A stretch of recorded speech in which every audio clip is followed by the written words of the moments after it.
We want to welcome former Licensing Online customers to this very special webinar as we help you to discover the new One License. We believe that you'll find today's presentation informative as you transition to this new service.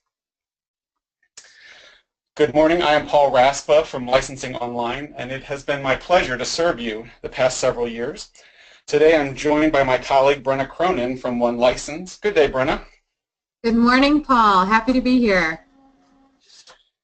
As are our colleagues in Portland, Oregon, and Chicago as well. So today's webinar is intended to be an orientation session for you, our loyal Licensing Online customers. We realize that some of you have been Licensing Online customers for upwards of maybe 20 years, and others of you are relatively new to our ministerial family. Either way, we want this transition to be as painless as possible for you. In fact, we believe you will find many advantages from our new partnership between Licensing Online and OneLicense.net as they become the new One License. As I mentioned before we got started, you may want to follow along today with the handouts that we prepared for you. Those give you just a few places to take some notes and some screenshots that you might want to draw on as we are sharing information today. Our webinar today is going to be pretty brief, maybe about 45 minutes. We're going to start by talking about this new partnership between Licensing Online and OneLicense.net that created One License. And then we're going to share with you some of the key features of the One License website. And in fact, Brenna is going to do a demo of the live website with you. Then we're going to come and talk about some of the helpful resources and what you should turn to so that you know how to take those next steps after we're done with the webinar. And finally, we'll wrap up with some Q&A.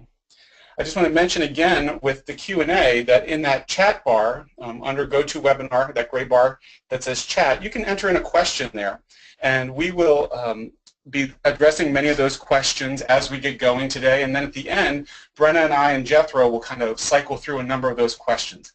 If we don't get to your question today, don't panic. We'll be sure to follow up with you soon after the webinar.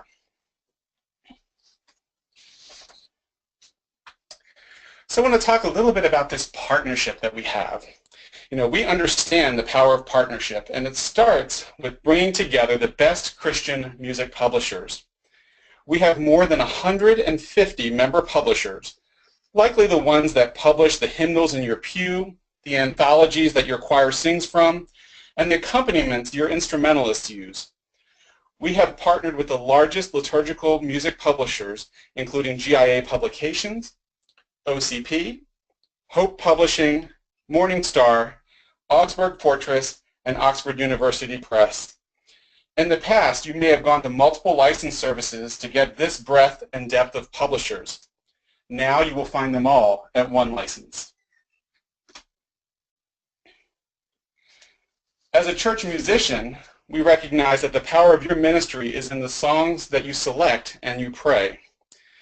The new One License brings you more than 50,000 songs from hundreds of composers, text writers, and arrangers.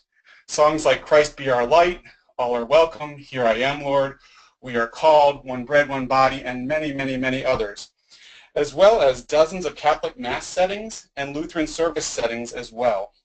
You'll find them all here at One License. And that number one is a powerful number, because now you'll be able to go to have one license with one annual price on one website and one set of rules and processes. So it all comes back to just one.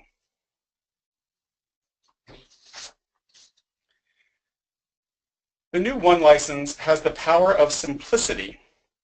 You will have one website to access permission and download files from your vital publishers. This new interface is easy to navigate, fast, and straightforward. It was built solely to support your ministry's licensing needs. Convenience. It's important because your time is a premium. On this one website, you can download the text and melody engravings and the lyrics that you need so that you can quickly create worship aids and projection slides and then report those songs for permission and royalties. It's that easy. And lastly, I want to mention the power of service. Our One License team understands music ministry and the complex needs of churches, schools, and ministerial organizations. Know that we are here to serve you and to support you, and you will find that the more that you work with the new One License. Next, Brenna is going to show you some key features of the new website, and you'll be able to access them yourself at www.onelicense.net. But here we encourage you to watch your screen and follow along with Brenna. Thank you, Paul, and hello to everyone who has just joined us while Paul was giving us that introduction. While we are waiting for the Portland team to bring up my screen, I just want to say hello again to everyone, and hello from Chicago. We're incredibly grateful that you are all here with us today. We know, again, that your time is very valuable.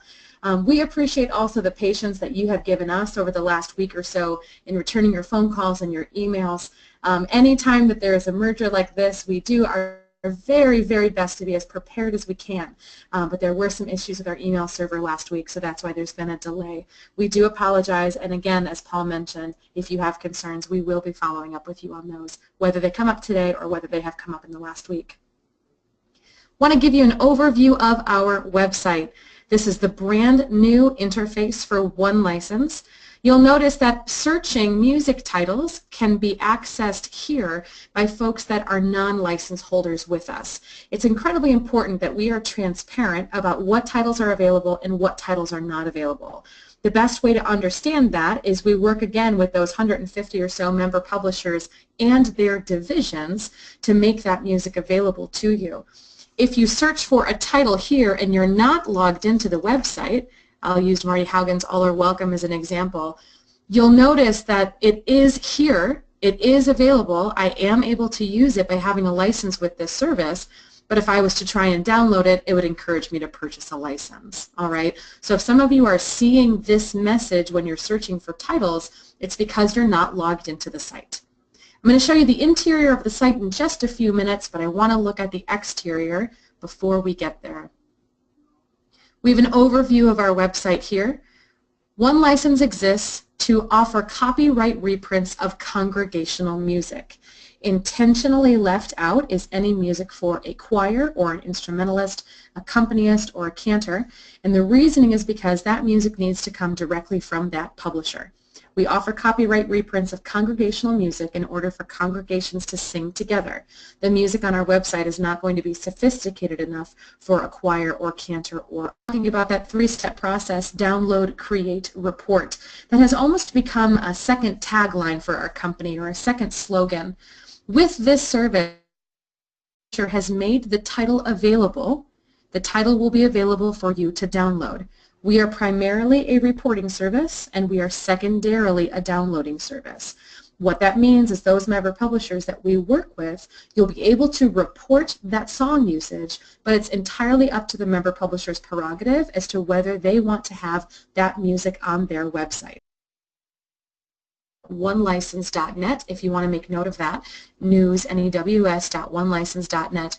You can access it from the homepage where I was just showing it to you, but I will give you a little bit of an overview here about our blog. Lots of really helpful information. There is at least 2, if not 3, newsletters that are posted here every month, whether they're special announcements, whether they're interviews.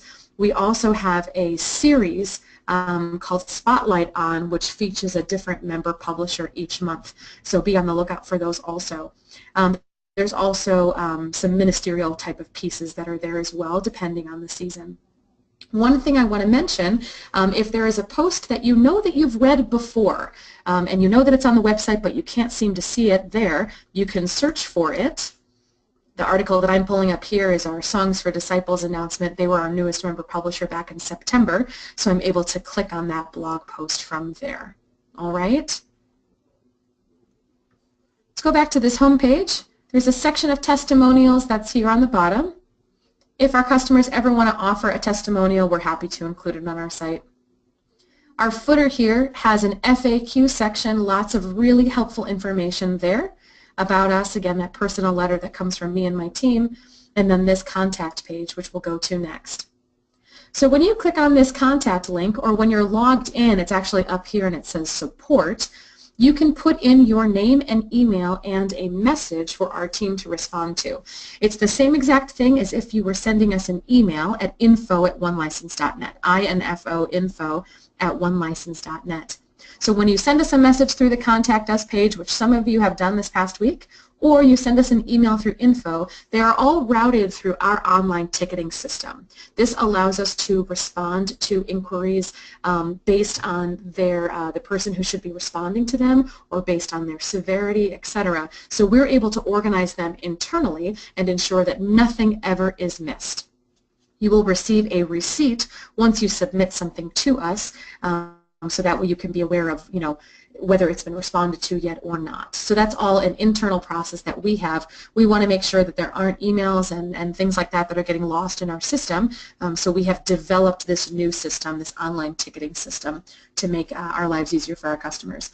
Depending on the browser that you use, there may or may not be this little message here proving that you are in fact a person. I'm using Chrome today and that came up for me. So the member publisher page is searchable, so if you don't want to scroll through the 150 or so that we are working with, you're more than welcome to type them in here.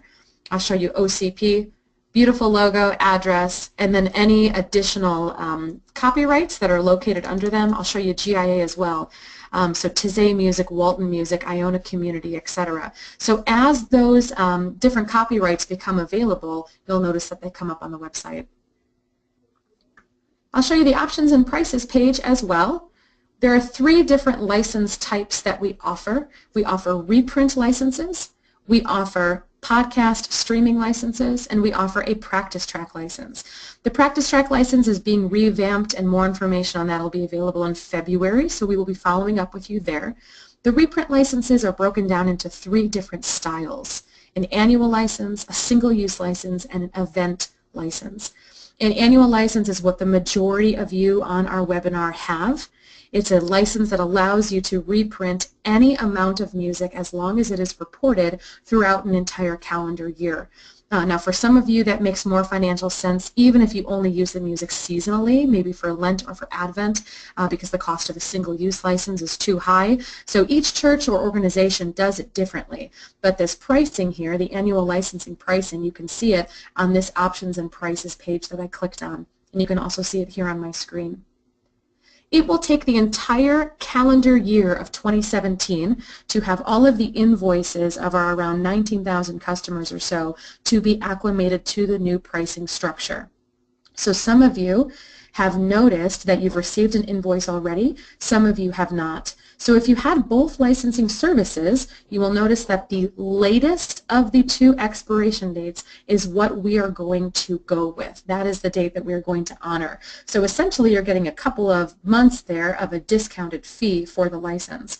So I don't want to get too much into detail here, but I do want to say you will receive that new invoice with this pricing structure during the calendar year of 2017. Single-use licenses, for those of you who are attending with questions on those, or event licenses, those are an as-needed service. So perhaps it's for a wedding or a funeral, conference or a summer camp or something like that. If you have an annual license, again, you don't need a single-use license if you're having a wedding or a funeral or something that's part of your regular ministry. This is for just those folks that are here from a single-use perspective and an event uses perspective. Later on in February, we'll have more information here on the practice track license. I'm going to go ahead and move into the interior of our website now. Licensing Online first-time login. Some of you have already taken care of this. All of you will have to reset your password to a smart password. It gives specific specifications, but it can include a capital letter, lowercase letter, a number, or a special character. We did some security updates for those of you who were already OneLicense subscribers back in September, so you've been aware of this process that we've needed to have here. Brenna, we just want to remind customers that already had both a Licensing Online subscription as well as a OneLicense.net license. You do not need to go through the process of a first-time login because you brought your OneLicense.net login over to the new service. Correct. Thank you, Paul. And if at any time, regardless of whatever type of license you have or wherever you are at in this process, you can click on this forgot password link, and it's going to encourage you to enter in your email, and then you'll get a response back. So many of you had sent us emails and voicemails saying that you couldn't log in, and that's the reason why. You do have to reset that password if you're having issues there. So once you log in, it's going to bring you to your account page. The first thing that you'll notice is that there's reprint usage reports that are available. For licensing online subscribers, you will likely have your week starting with week 1, January 5th to January 11th. You may not have this historical data there, so don't worry if my screen looks a little bit different than yours. I want to give you an overview of the My Account page before we get into the searching and downloading of titles. Some of you have tried to pay your bill since they were sent out late last week, and when you log on to the website, you'll notice that your bill is not listed here.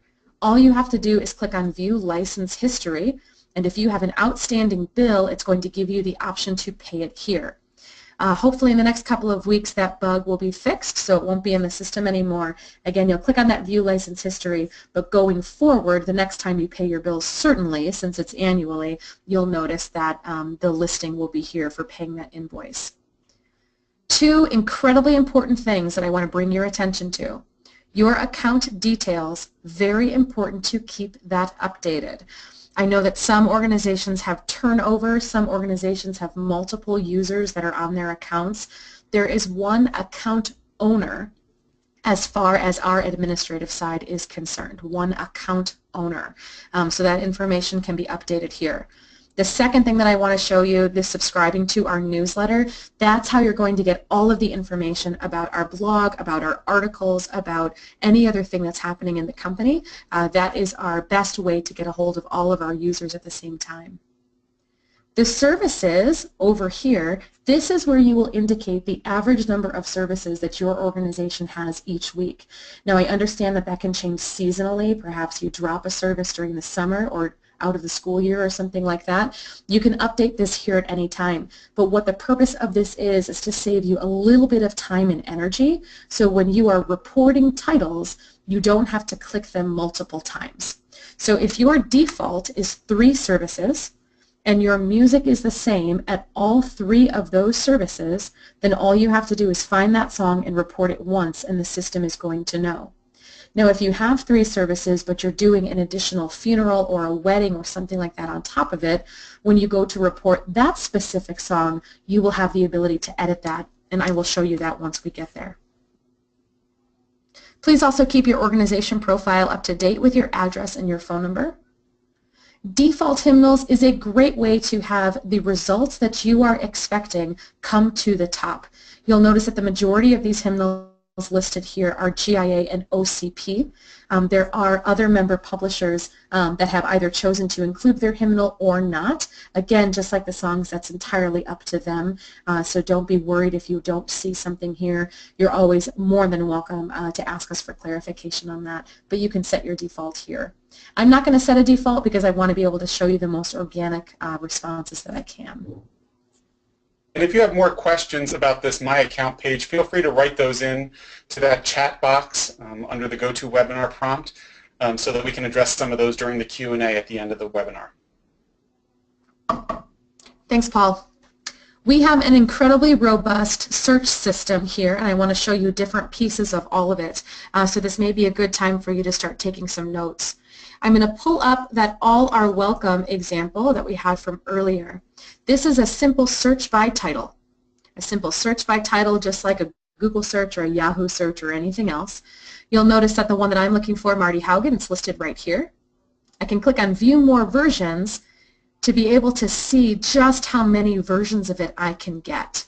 So perhaps if Catholic Community is the hymnal that I have, I can click on that preview. It's an intentionally blurry JPEG image, and that's because the previews are available for folks that don't have licenses, so that way they can see what the music looks like, but making sure that we're not violating any type of copyright law. So they're intentionally blurry there. You'll also notice that there are some that have a listening sample or some that have a text file, PDFs and TIFFs. Again, it's entirely up to the publisher as to what they would like to provide on the website.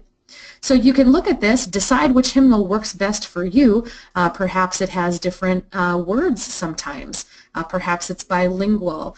Perhaps the layout of it is just a little bit different. The Microsoft or the Google or whatever publishing software that you're using, that will kind of decide whether you want to use a PDF or a TIFF. For those of you that are comfortable working in one style, that's great. TIFF files are a little bit more malleable. They don't have borders around them, so you can layer different artwork and things like that. And PDFs are a pretty common file type that folks are used to. TIFF files also are great for PowerPoints because, again, you can layer that artwork behind them, so it's not just for publishing software. I want to bring up another example for you by searching through our hymnal. So I'm going to pull up Table of Plenty by Dan Schutte. Now I can do that by searching Table of Plenty, and it's the first one that comes up for me here. And I can also search by hymnal. So I'm going to go to Breaking Bread 2017. I'm going to search number 310, and I'll notice that it came up for me there also. So OCP is working on a few more of their titles that they're adding to the database. So if there are things that you can't find, give it a little bit of time. Hopefully by the end of the month, those will be able to be there. So if you're looking for titles and they're not there, that could be a reason why. I'll show you another example searching from Spirit and Song. And I'm going to pull up number 202. And we've got a rightful place that's available for us there as well. All right.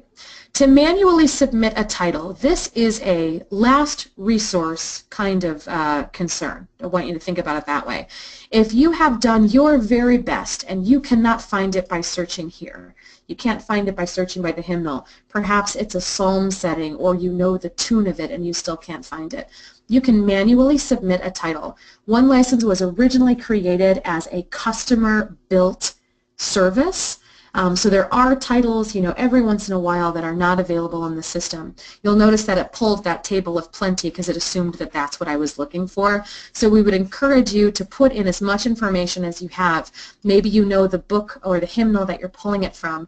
Maybe you know the author or the composer. This will come to our team and we will be able to evaluate it.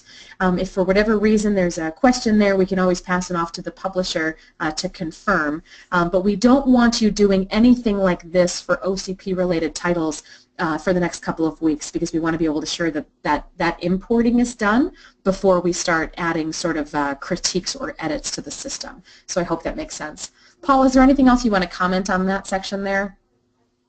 Just to please be mindful of copyright lines. I know that they can be confusing for some people. Just because a song is in a particular book does not necessarily mean that it is published by the same company. So for instance, if you were to look at an OCP hymnal, you might find that there's songs in there that are not actually OCP-owned titles or OCP-administered titles. Often those publishers get special permission from outside sources, and those sources then don't allow us to put those songs onto One License or previously onto licensing online. So really look for the publisher, not so much who created the book that you're looking at that moment. Look at the publisher that's in the copyright line of a particular song. Great, thank you, Paul. The last thing that I want to show you, you can also search music this way. These are essentially two similar sections here.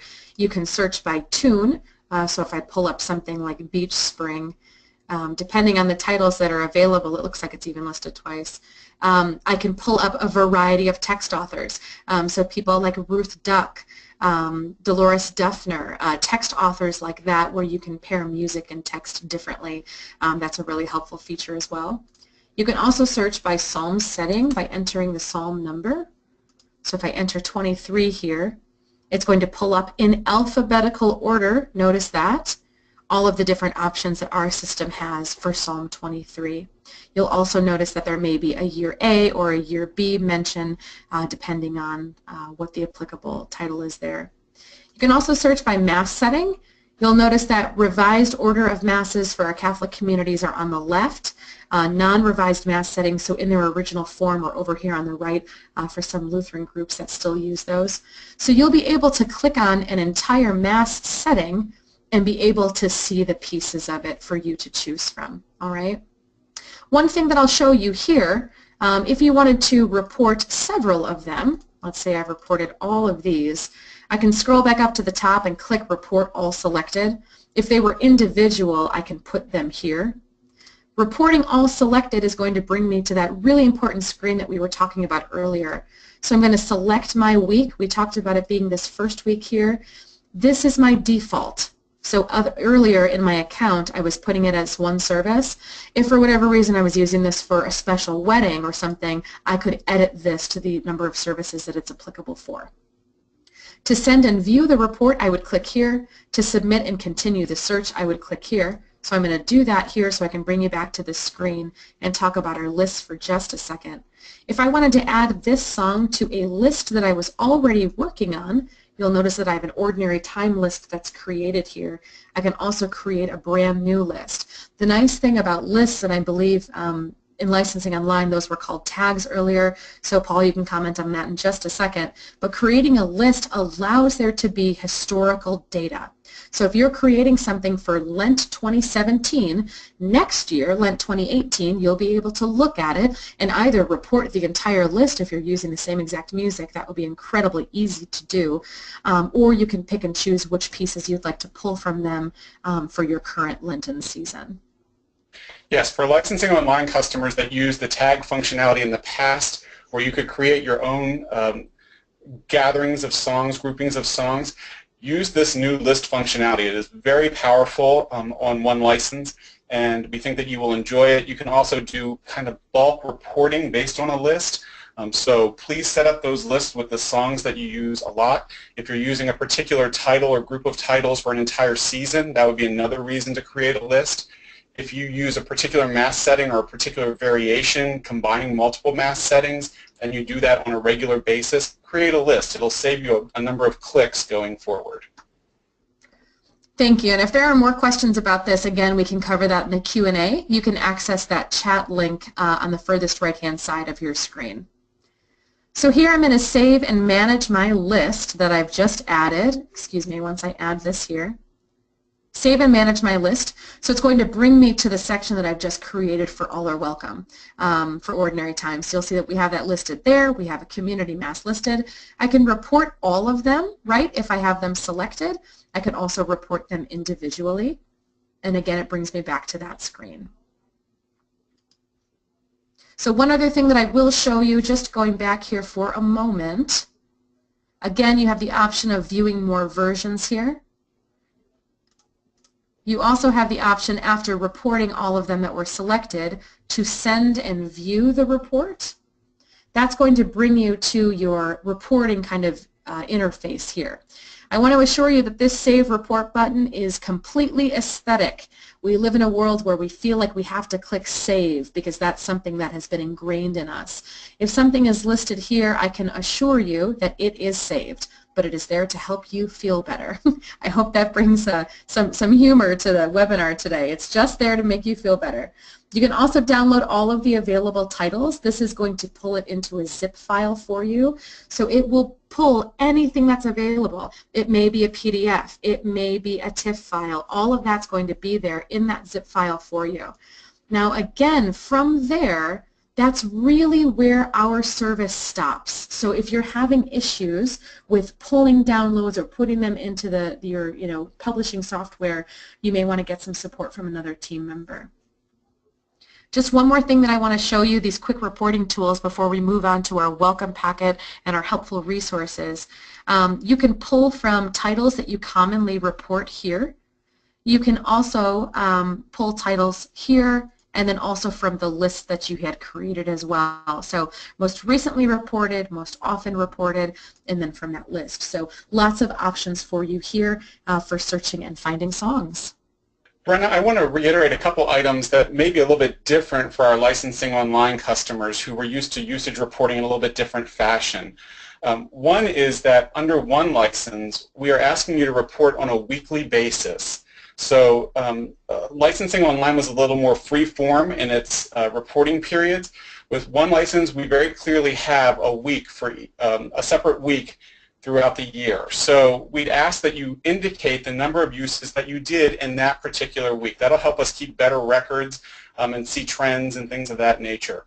If, for some reason, you still have usage from December that you have not yet posted, you can no longer go back into licensing online and post it there. Please put it in as part of week 1, January 5th through January 11, 2017, in the new one license. So put it on that very first week of January, enter it there if you have any outstanding usage from 2016 that you did not enter under the old licensing online. But under this new period process, please enter usage on a regular basis. Please divide it up by week so that we can see when you reported it and when you used it. If you have nothing to report this week, don't panic. Just don't enter anything in under that date. And then just go to the dates that you do actually have songs to report. Yeah, that's a great point. We do have reminders that are set up via email for folks that have not reported. If you haven't used anything, there's no need to respond to that email. It's an automated thing that comes from our system.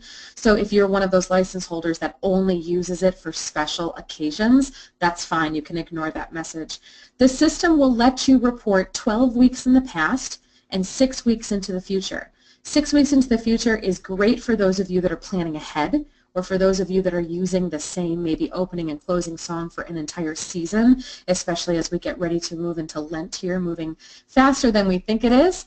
The system will let you report during that time, but again, we really recommend weekly, if not monthly, if you don't happen to have that type of volume for your reporting. One thing that we really pride ourselves on, not only as the business of One License, but as the ministry of One License, we ourselves are directors of music, we are instrumentalists, we are ministers at our parishes.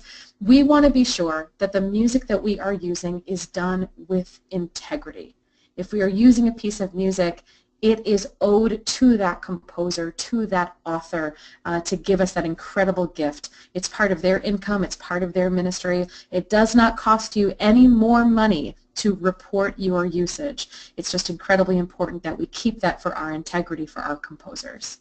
And Brenna, to that point, just want to reiterate the importance of indicating the number of services that you use a particular song at. So if you have 3 different services on a Sunday and you use that same song, please be sure to indicate 3 for that particular song for that particular week. That plays into how we calculate royalties that go out to the different composers and publishers, and we want to make sure that they're fairly compensated, and we need good information from you, our ministers in parishes and schools, in order to be able to divvy that money up in an appropriate way. Great, thank you, Paul. If our team in Portland could switch the screen back over to Paul, he's going to talk a little bit about some helpful resources. While that's happening, I want to kind of talk to you all a little bit about our welcome packet. The welcome packet has loads of helpful information. There's a helpful information document that has some instructions there. There's also the terms of having the license with us. There's also your invoice and then a letter as well. At this time, the welcome packet cannot be sent to you automatically, and it's not something that you can just have through your account. So if the welcome packet is something that you would like to have, you are more than welcome to send a message either through that contact link or info@onelicense.net. We encourage you to list your church name, your address including zip code, your license number or invoice number if you have it, the username on the account. Really, in this scenario, more information is better than none. That will help us find your account. We can send you that welcome packet, and it doesn't have to be an email exchange that goes back and forth, because I'm anticipating of the hundreds of people that are watching our webinar today that we're going to get a lot of emails for these. So send us that message asking for the welcome packet, give us all of that info, and then we will send it to you automatically. It's an automatic email that goes from our server. Hopefully in the future we'll be able to have this information just available for you on the website, but at this time that isn't possible. You'll notice that on the Terms of Agreement sheet, it's on the furthest right-hand side that Paul has up on his screen. Halfway down, you'll see a red line please edit this information specific to the title you're using and your organization's specific number. So that copyright line, it's written there. It's also written in the helpful instructions document. Want to be sure that that is the line that you are using on your worship aids, on your bulletins, on your projection screens. A clarification I'll make, if you download a piece of music from our website, 9 times out of 10 it's going to have the beginning of that copyright line already included. So you may only have to write all rights reserved reprinted under one license number A dash in your booklet. So that can be at the end, it can be at the beginning. We don't mind where it is.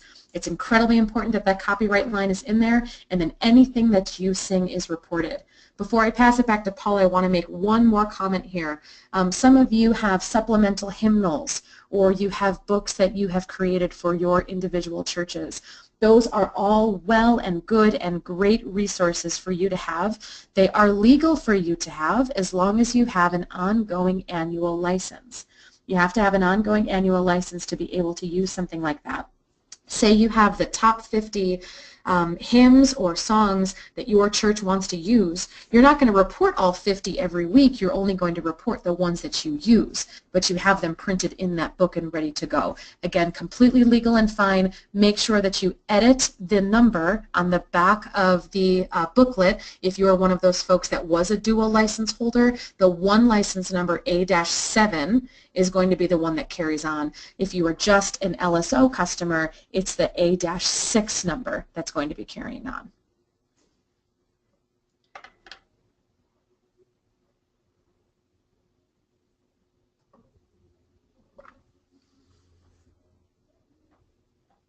All right, great. Paul, I'm going to pass it back to you. Thank you all for your attention on these couple of screens. We really appreciate it. And again, if you have those questions, you can put them into that chat bar, and we can answer them in just a minute or two here. And just a reminder, on those of you that may have had the old licensing online number published or printed on handouts or PowerPoints that you are currently using, there is no need to discard those. You can continue to use those. However, when they come up for reprint or the next time you go in and edit those PowerPoints, please do switch them to the new one license account number, and we'll do that as just part of this transitional period over the next year.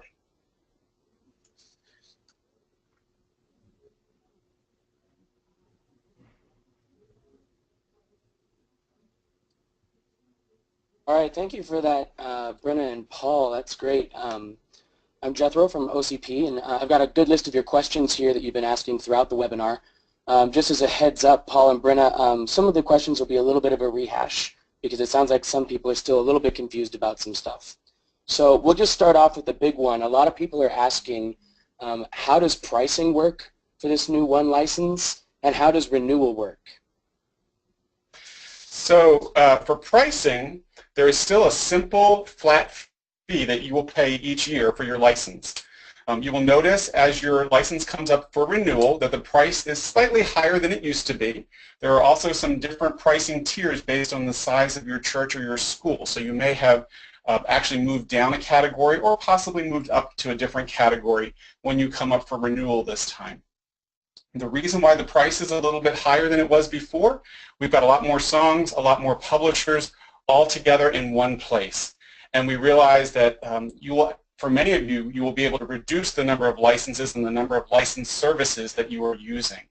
In order to remain competitive in the marketplace and to make sure that our composers and publishers are fairly compensated, the price is going up just slightly though.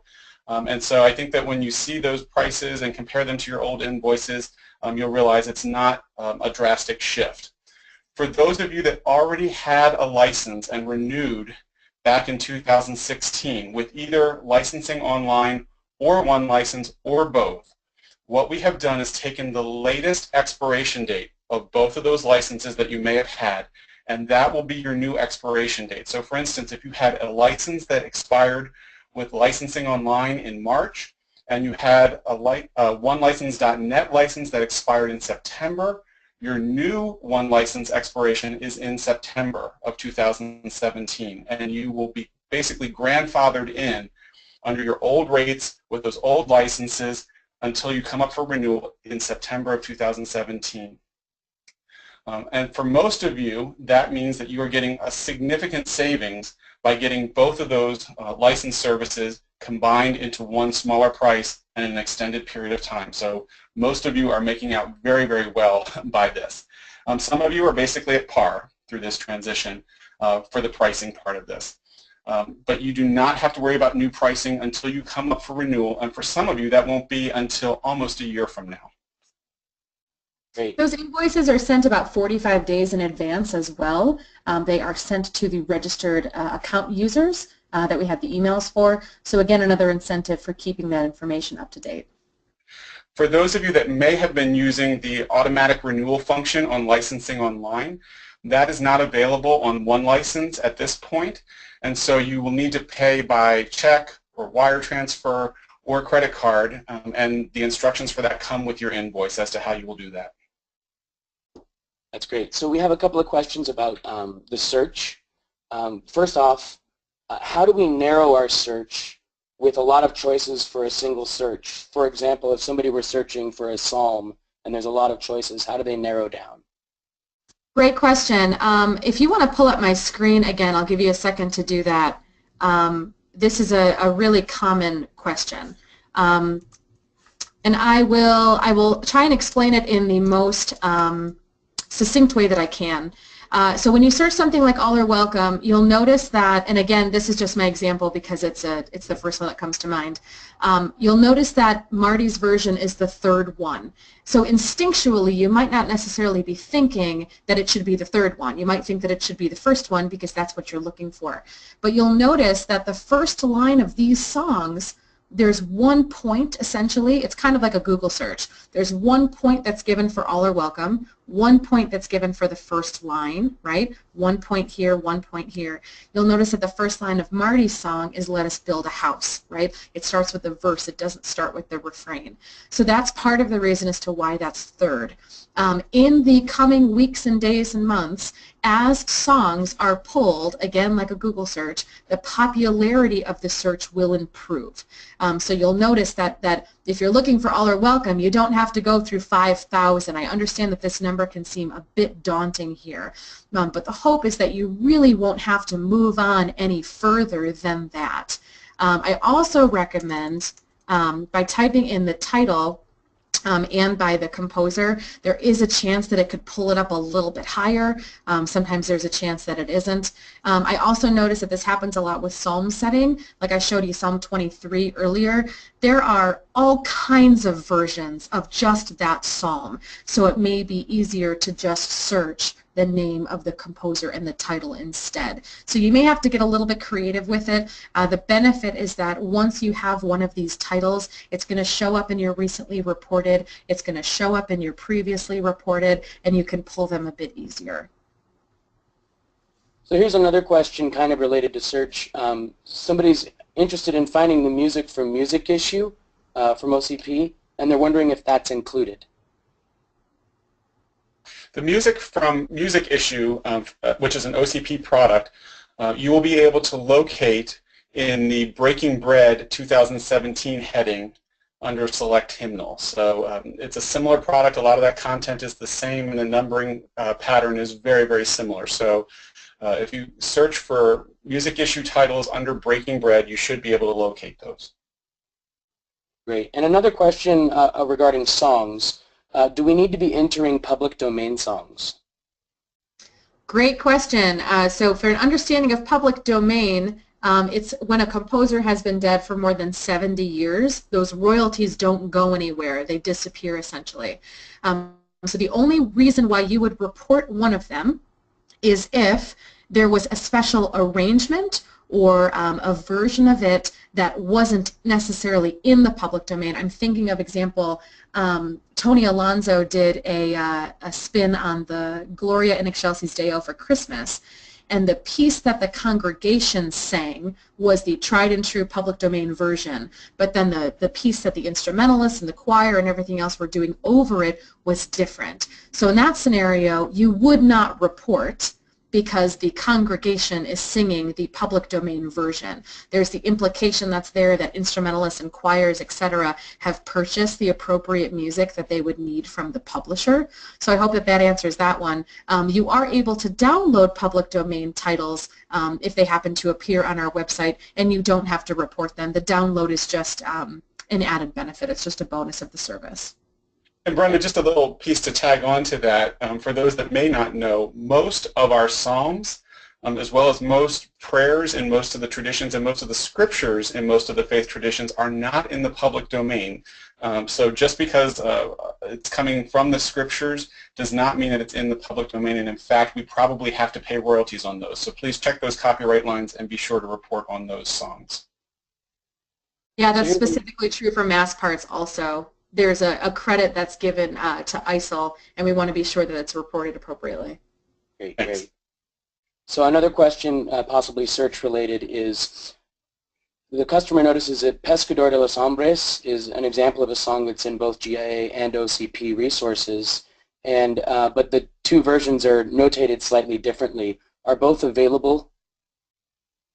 In theory, both should be available, yes, once the importing of all of those titles is done. So let's pretend we're working with a perfect system here for just a second. Yes, they will be available, and the purpose of that preview link is so you can open up any of them that you're looking for, figure out if that's the one that you want. Maybe there's different words or different verses, or again, like here you're mentioning a different translation. The preview link is great for that. It's not going to download anything to your computer. It pulls up that JPEG image for you to view, and then from there, once you're confident that you have the version that you're looking for, then you can download it, then you can report it. Great. Another question around reporting is, if we have 4 different services that are all using different music, it seems like the songs that we're reporting will seem like they've been reported 4 times. Can you answer that question? If you have 4 different services that are using 4 different things of music pretty consistently, then it's probably just going to be easier for you to have your default at 1 and then to report each of those songs individually, since you have to be a bit creative with that. The interface for reporting the number of services for each song is going to shift slightly in the coming weeks and months, so just kind of mind that as you're doing your report. It'll be a little bit easier to delineate how many uses you are using for each individual song. Great. Paul, this is probably a question for you.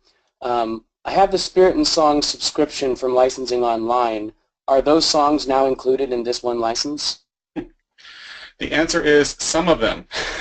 If you have subscriptions with other services, whether that is a service like the Spirit and Song All-Inclusive Digital Edition, Breaking Bread Digital Music Library, the various Augsburg Fortress subscriptions, some of those songs may be available through one license, but others may not. And a lot of times that has to do with the rights and the permissions, particularly on songs that are owned by a third-party composer or a third-party publishing house. So my answer is sometimes. You'll need to search for them, and if they are available on one license, great. You can use them from there and report them there. If not, then you need to go back to those other subscriptions that you may have, which may be more complete around a specific catalog or a specific genre. Great. Now here's a question from somebody who hasn't reported in a few months. They're wondering if they have old reports to do, should they be reporting those in the new system? They should report those as week 1, 2017 in the new one license system. Any outstanding usage that you have from 2016, please put as week 1 in the new system. Great. This customer is wondering if their denomination's hymnal is not included, can their denomination request to have their hymnal included? Yeah, so with those member publishers that we work with, they all have relationships with us, whether they want to have robust relationships or not. And it's their prerogative if they want to have those uploaded. So you're more than welcome to, contact that publisher and ask them. For many of them, they may be able to put the majority of the songs up there if they come from that publisher. They have the copyrights for those songs. And some of them, again, you'll notice OCP hymnals or GIA hymnals, the member publishers want to create the most marketable product that they can. So before this merger, there could be all of a GIA hymnal up here, but not all of the songs are available because we don't work with those member publishers, or at that time we didn't. So there may be some caveats to that, but of course you're more than welcome to reach out to your specific denomination's publisher and see if they want to put it up on the website. Obviously, if they're a member publisher with us already, that's going to be a little bit of an easier process. All right, now that's all the time we have questions for now. We have a lot of really great questions, and I know that our teams are going to be getting back to those who have asked questions. So thank you so much for entering your questions, but that's all we have time for tonight. Jethro, I want to thank you for facilitating those. And again, if we didn't answer your question earlier, please be sure to still send it in to us, either through that chat box on GoToWebinar or by sending us an email. We would definitely like to get back to you and answer those questions and clarify anything that might not be crystal clear for you on using the new One license. Brenna, any final thoughts today? Yeah, check out the blog, news.onelicense.net. You'll notice that early next week we're going to have a recording of this live webinar that we did up on the blog. So it'll be available for you there. You'll receive the official announcements that it's there towards the end of the month when we send out our regular monthly newsletter. So if you have different staff members that you want to have them view the webinar, that will be available. We also have another webinar next week that's specifically for former onelicense.net customers. So you'll notice that both of those webinars are there. Other than that, we welcome your questions as well as your suggestions at info@onelicense.net or by calling our toll-free number. That's 1-800-663-1501. And just if I can speak personally, I want to thank all of you so much for giving an hour and being here with us today. This has been a really, really great partnership. We're so excited to be with OCP. We're so looking forward to working with all of you, and just thank you for what you already do in your ministries and your churches. It's really an honor to be here to serve you. On behalf of One License, we thank you for taking the time today to discover more about our new partnership, and we look forward to serving your community in the year ahead here on One License. Have a good day. Thanks, everyone.